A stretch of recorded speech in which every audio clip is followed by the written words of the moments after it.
Hello बच्चों, let's read the question. Here question is statement 1. In peroxydisulfuric acid, central atoms are sp3 hybridized. Statement 2. Peroxydisulfuric acid contain 1 peroxy linkage. Options are option A, statement 1 is true, statement 2 is true and statement 2 is the correct explanation for statement 1.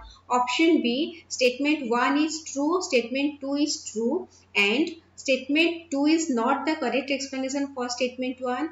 Option C, statement 1 is true, statement 2 is false. Option D, statement 1 is false, statement 2 is true. So here the key concept is, यहाँ पे key concept क्या है? की concept है कि जो peroxy disulphuric acid है, peroxy disulphuric acid, उसका हमें क्या फाइंड आउट करना है?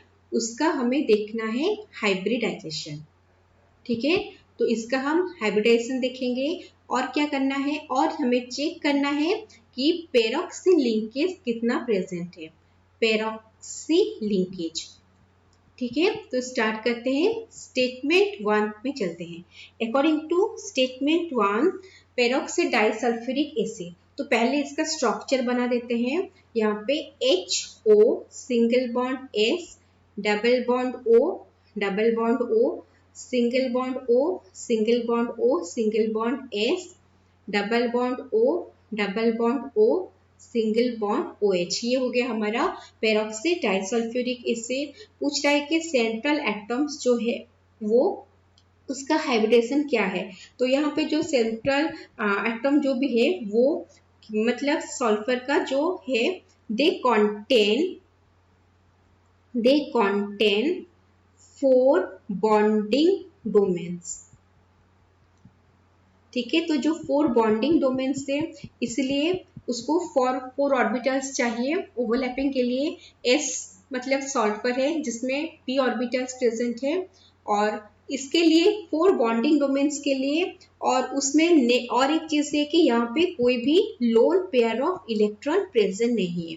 तो इस केस में हमारा जो हाइब्रिडाइजेशन है वो हाइब्रिडाइजेशन क्या बन जाता है, वो S और P को लेके बनता है 4 डोमेन के लिए, वो बन जाता है हमारा sp3 हाइब्रिडाइजेशन।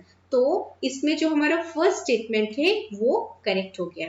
नेक्स्ट देखते हैं सेकंड स्टेटमेंट में। सेकंड स्टेटमेंट में देखना है कि पेरोक्सी डाइसल्फ्यूरिक एसिड में पेरोक्सी लिंकेज कहाँ पे है। पेरोक्सी लिंकेज जो है वो क्या होता है, पेरोक्सी लिंकेज वो होता है single bond O single bond O single bond. ये कहाँ पे प्रेजेंट है, ये यहाँ पे प्रेजेंट है। ये हो गया हमारा peroxy linkage.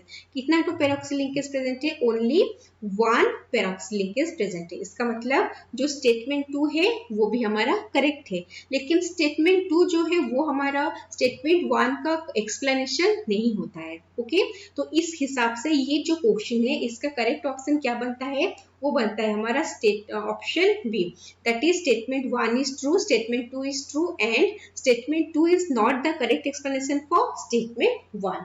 I hope you understood well. Best of luck.